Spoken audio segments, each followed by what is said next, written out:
að sjá svona marga sem ég þykir svo vænt ykkur öll. Ég vil byrja á því að þakka stjórn Eyjafjarðarbæjar fyrir að láta sér detta í hug að hafa samband við mig. Og ég vil líka þakka Safnahúsinu og Kára Bjarnasyni fyrir að veita mér þessa aðstöðu í dag.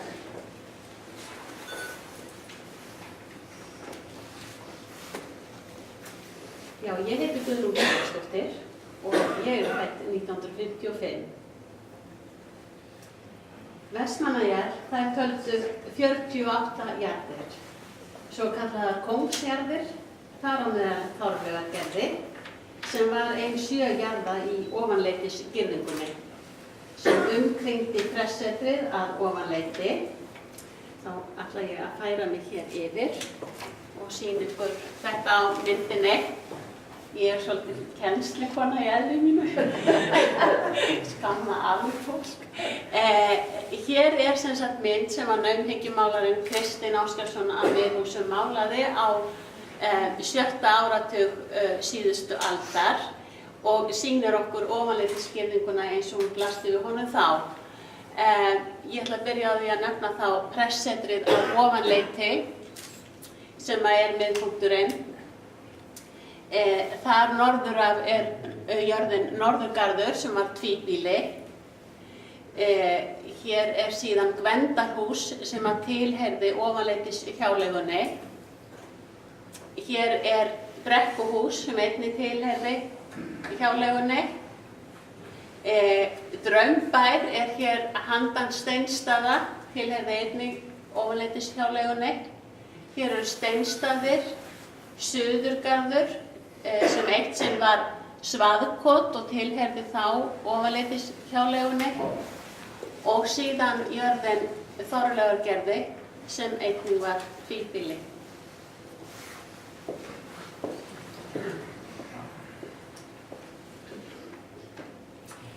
Og eins og, já, Steinstaðir þeir sem sagt komu til síðar og töldust ekki til kóngsjarða og það gerði heldur ekki Lyngfell né vitavarðarbústaðurinn í Stórhöfða. Við stofnun lýðveldisins færast eignir dönsku krónunnar til ríkisins og kóngsjarðir verða ríkisjarðir. 1970 færast þær hér til Vestmannaeyjabæjar. Þorleifsgerðis er getið í elstu heildarskrá jarðir 1507 en búseta trúlega mun eldri en svo. Jörðin var metin sem fyrirtaksbújörð á vestmanneyskan mælikvarða með 3 til 4 kúgildi og 50 ær. Ábúendur hafa búið á Þorleifsgerðisjörðinni óslitið í 4 kynslóðir í hátt 2 aldir sem afkomendur Benedikts Guðmundssonar og Þóru Pétursdóttur sem eignuðust einn son, Pétur Benediktsson. Þóra var síðan ættmóðir stórætta í Eyjum, meðal annars Holtsættarinnar, Vesturhúsaættarinnar og Sælundsættarinnar og enn eru að Þorleifsgerði ábúendur og fjárbúskapur. Benedikt þessi drukknaði ungur en hann var bróðir Guðmundar Guðmundssonar, guldsmiðs í Þorleifsgerði.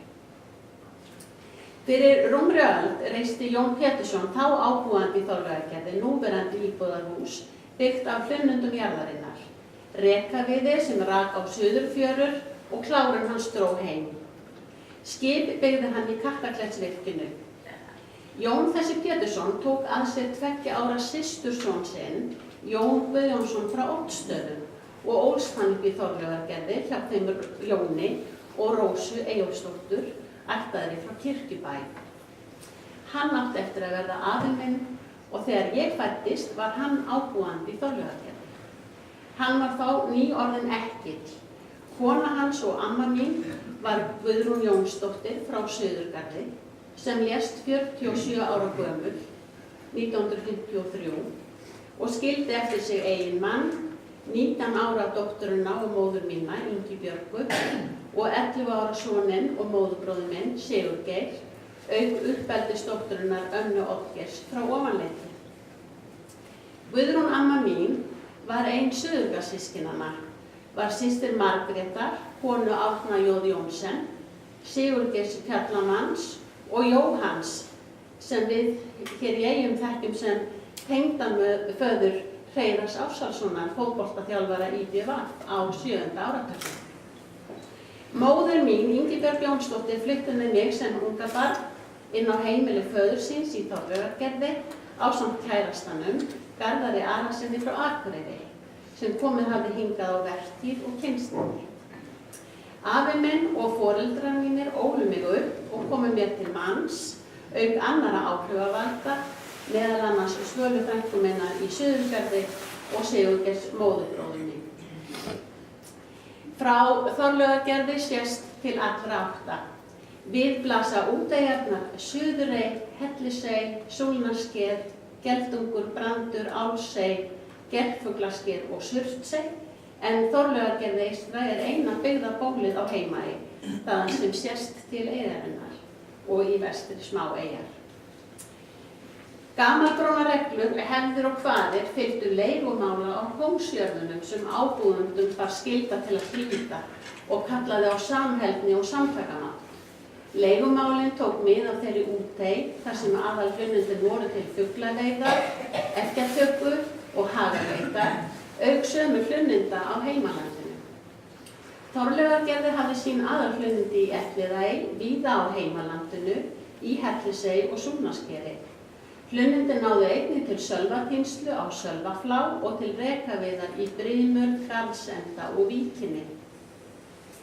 Á meðan afi lifði, hann lést 1967 og var ábúandi í Þorlaugargerði, var hann köllunarmaður. Þeim sem veittu lunda í Stórhöfða, Austurfjöllunum og Dalfjalli áttu reglum samkvæmt að skila köllunarmanni hluta veiðarinnar í fiðrinu. 10 lundar voru bunkaðir saman og þeim úthlutaði afi síðan í Hollum á allar 48 jarðirnar á Heimaey. Oftar en ekki fékk ég að fara með afa mínum í þessar ferðir. Við höfðum alltaf nógan fugl og hér var setið við og reykt fiður sem mamma útbjó í lundasengur og kodda. Á vorin stóðu hér stampar á hlaðinu fullir eggjum og fátt annað í matinn en fís eða svartfuglsegg og lundi og humar yfir veiðitíman. Afi sá einnig að kalla saman ofanbyggjara á Sölvaflána. Þangað var farið á bát úr Víkinni í ágúst ár hvert þegar leiði gafst. Ærnar og lömbin voru sett í Elliðaey að vori til sumarbeitar, lömbin mörkuð borð í bátnum á leiðinni og rekin blóðrisa á steðja og upp Flána. Það var líf og fjör í þessum ferðum.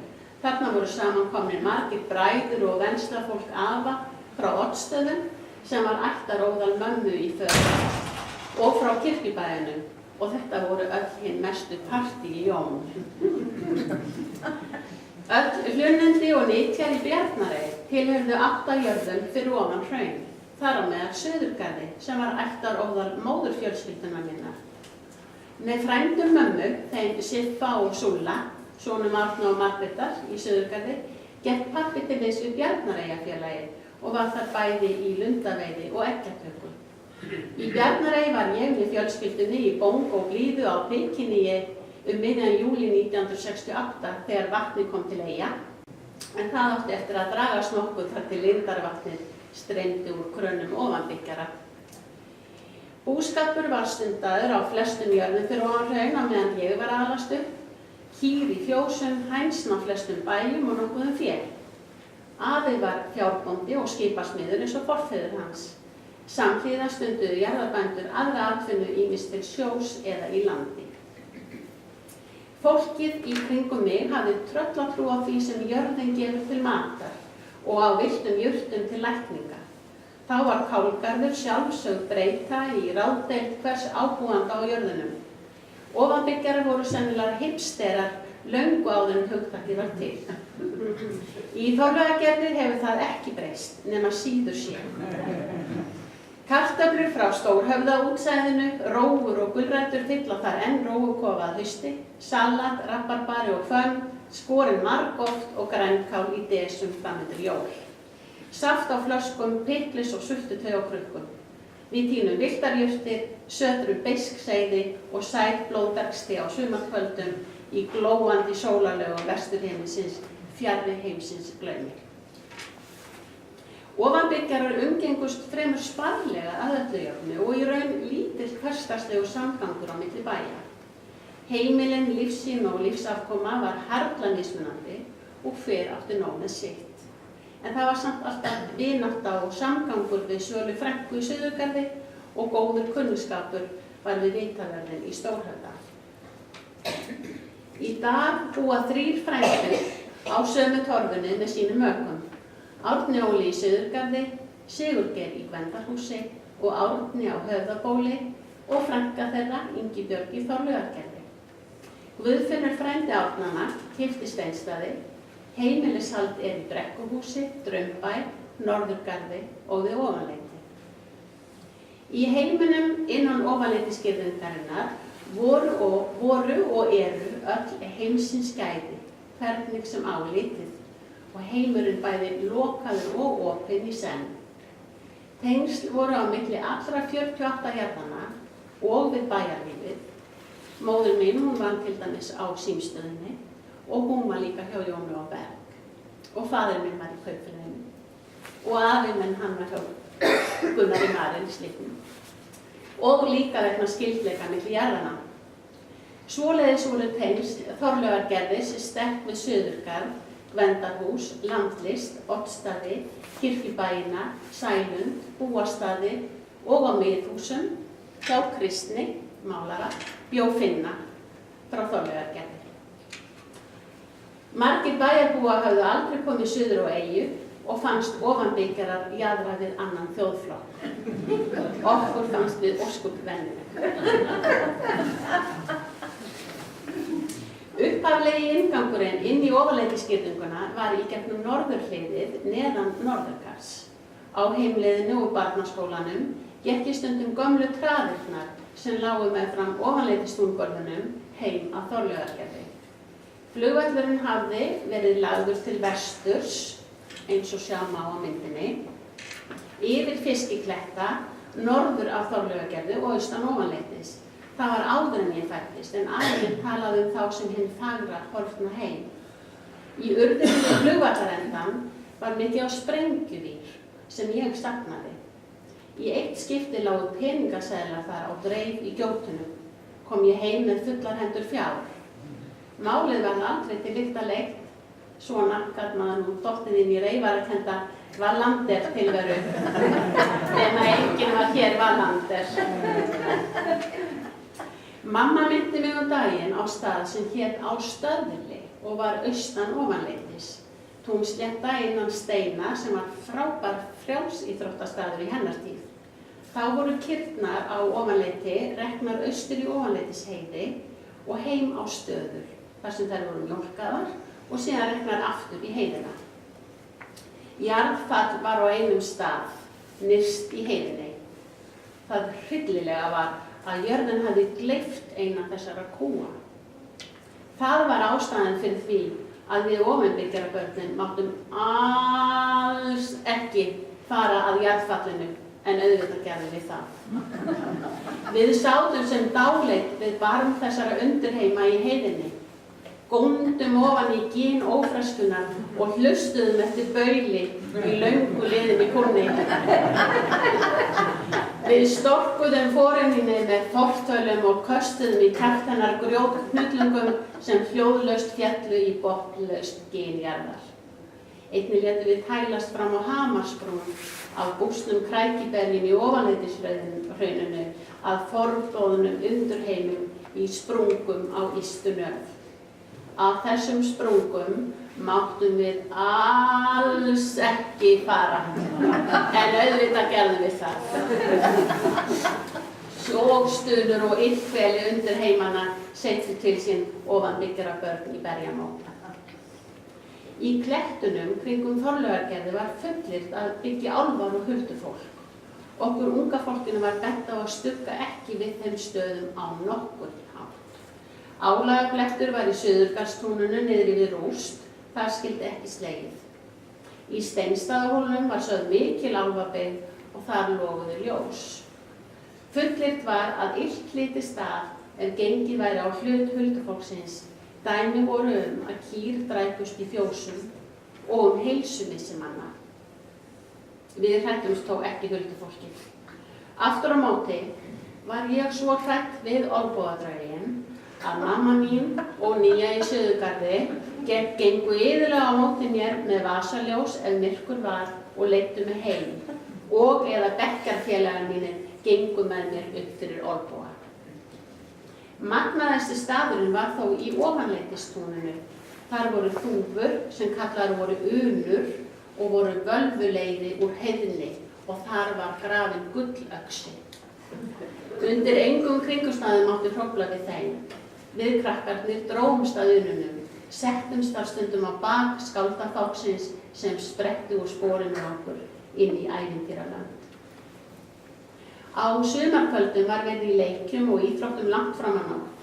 Lágnættið ómuðu heimköll mæðranna og runnu saman við hlýrðið í lófunnar og fin hrossagauksins. Engin kór getur keppt við þá hálsa sinfoníu. Ofanbyggjara krakkastóðið safnaðist líka saman á kvöldvökum í hlöðum án aldurstakmarks. Þar voru ómálga börn innan stálpaða táninga. Dagskráin var auðvitað sett af elstu töffurunum með atriðum við þeirra hæfi. Í Gvendarhúshlöðunni var keppt hver gæti setið lengst á baki kálfs sem nauðugur var dreginn þangað inn. Þegar lítið hey var í ofanleitishlöðunni fór fram kottaslagur á háum loftbyttunum. Aðal kikkið var samt í Draumbæjarhlöðunni með keppni í hryllingi og getur Stephen King farið og lagt sig. Liðlega helmingur samkomugesta voru út meðvitundarlaus eða á bara með taugaáfalls eftir kverkatöku drauga og forinja, glamur í beinagrindum og glóandi upptóktir, ámátleg kattarvein og spangól með þeim skilyrðum að kjafta ekki frá. Það eins og mér minni að mæður barnastóðsins eða þær ábyrgu hafi að lokum hist á neyðarfundi og gripið í taumana og lagt bann við siðleysi sem kvisast hafi út meðal annars reykingar njóla og annað miður siðlegt háttalag sem átti að hafa farið fram á þessum samkomum sem skipulagðar voru á nokkurra afskipta hinna fullorðinu. Vitanlega kjaftaði enginn frá. Lækningar og hjúkrun var hugðarefni þeirra kvenna sem stóðu mér næst og eru mínar fyrirmyndir. Ömmu minnar, Guðrúnar frá Suðurgarði og seinna húsfreyju í Þorlaugargerði, mömmu minnar, Ingibjargar, húsfreyju og ábúanda í Þorlaugargerði og Svölu frænku minnar og ábúanda í Suðurgarði. Foreldrar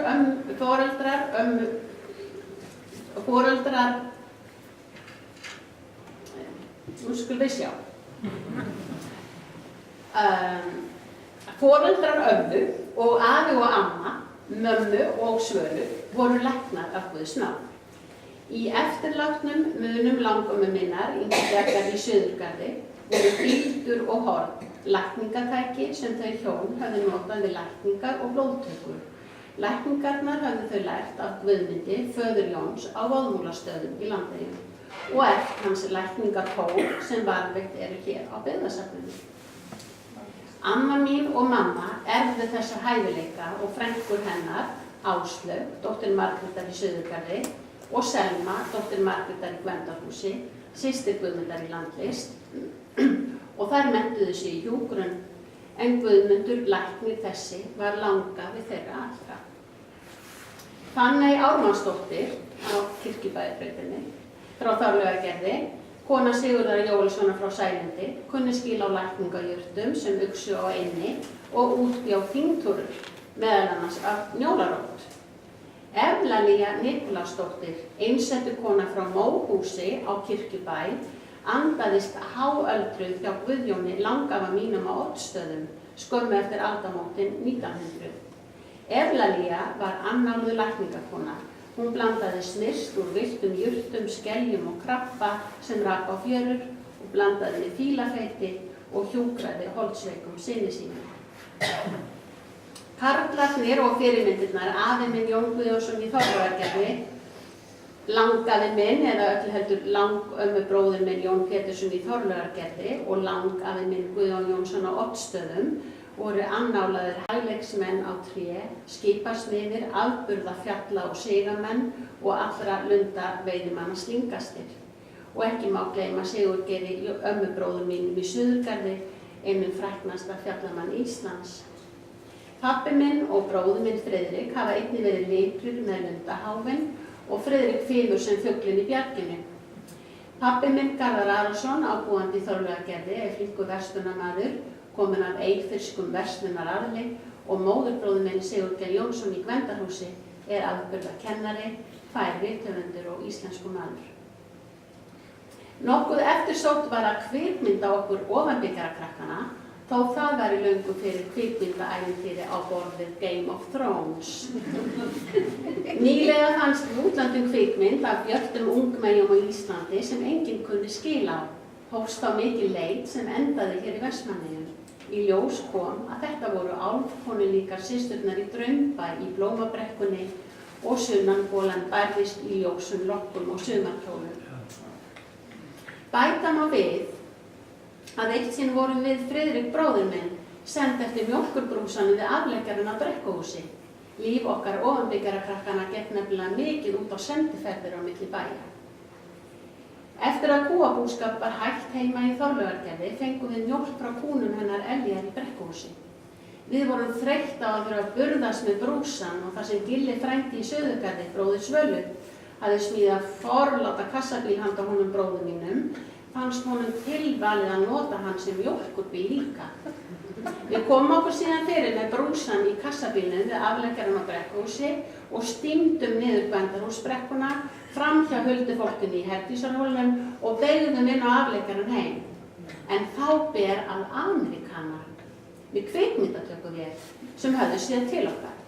Þeim var róið í land af skemmtiferðaskipi sem lá hér undan eynni fyrir festum.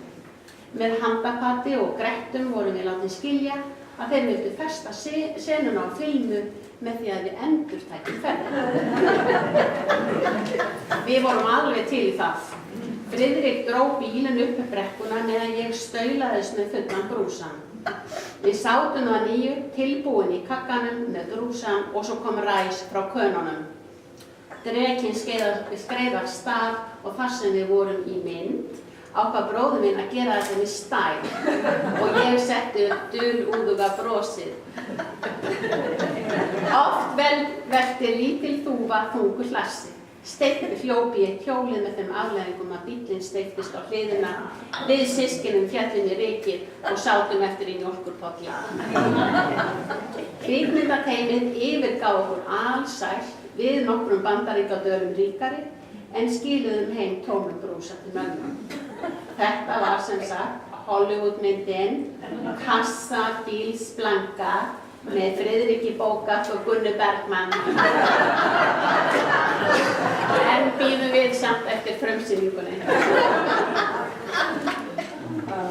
Einn slagviðrisdaginn ég niðri við Norðurgarð með fulla tösku af dagblaðinu Vísi sem ég bar út á bæina. Norðurgarður eystri fékk sitt eintak en ekki vildi betur til en svo að í snarpri vindhviðinni missi ég tökin á blaðatöskunni, vindurinn læsir sig í blöðin sem fjúka út í húmunu út í buskan. Hundleið ber ég upp hjá Björgu í Norðurgarði sem sendi syni sína, Alla og Geira, rakleiðis út að finna blöðin. Á meðan huggaði hún mig, ég hlýjaði mér í flóðurnar, hún færði mér spenvolga mjólk en innangengt var í fjósið og kannski ein kýr á bás. Synirnir skiluðu sér aftur með megnið af blöðunum sem voru rennvot. Björg hengdi þau til þerris á snúru í eldhúsinu og ég gleymdi mér hjá henni við að sortera blöðin. Þarna var engin sími, svo Björg sendi Alla heim í Þorlágargerði með skilaboðum að ég væri þar.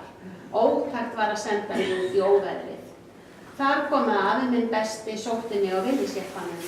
Hún var svo góð hún Björg. Það fannst okkur öllum. Þegar ég var 15 ára gangastúlka eitt sumar á sjúkrahúsinu hjá Selmu frænku minni, lágu þær Björg í Norðurgarði og Bogga vinnukona í Þorlágargerði vestra, banaleguna á sömu stofu. Það var áreynsla fyrir mig. En þann dag rætti mælta mamma og pabbi, ung og hress á níræðisaldri, garðinn sinn og enn nýt ég sem og aðrir, ekki minnst Heimaey, okkar fagra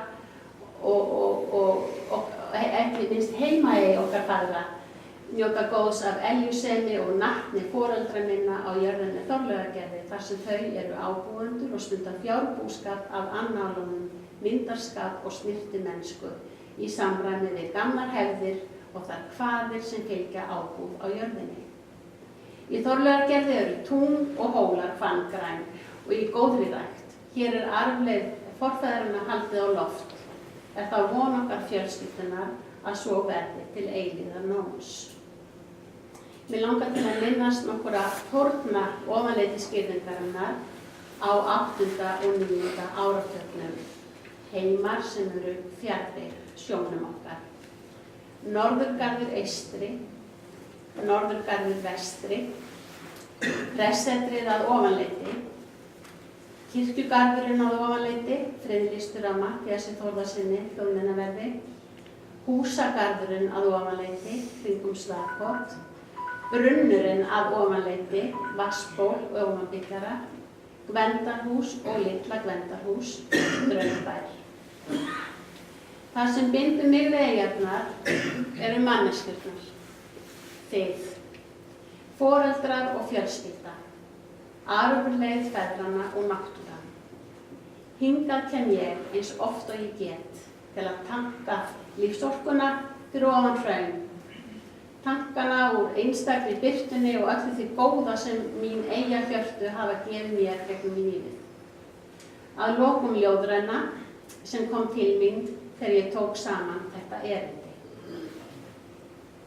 Ég þræði hrossamál með hálíngresi og ilmrei og baldýrafald Maríusdagsins. Ég heyri óm brunnklukna, högg járnsmiða, hjúfra við gæru bjöllur. Ég dvel í dái óminnishegrans, mig dreymir siglandi fíla, öldur sem brotna á hafsúlum vænghafsins og drektar sorgir í sjó svölunar. Ég sé hjarðir jötunuxa og sæhesta, yfir mér himinhvolfið, alsett krossfiskur. Takk fyrir áheyrnina.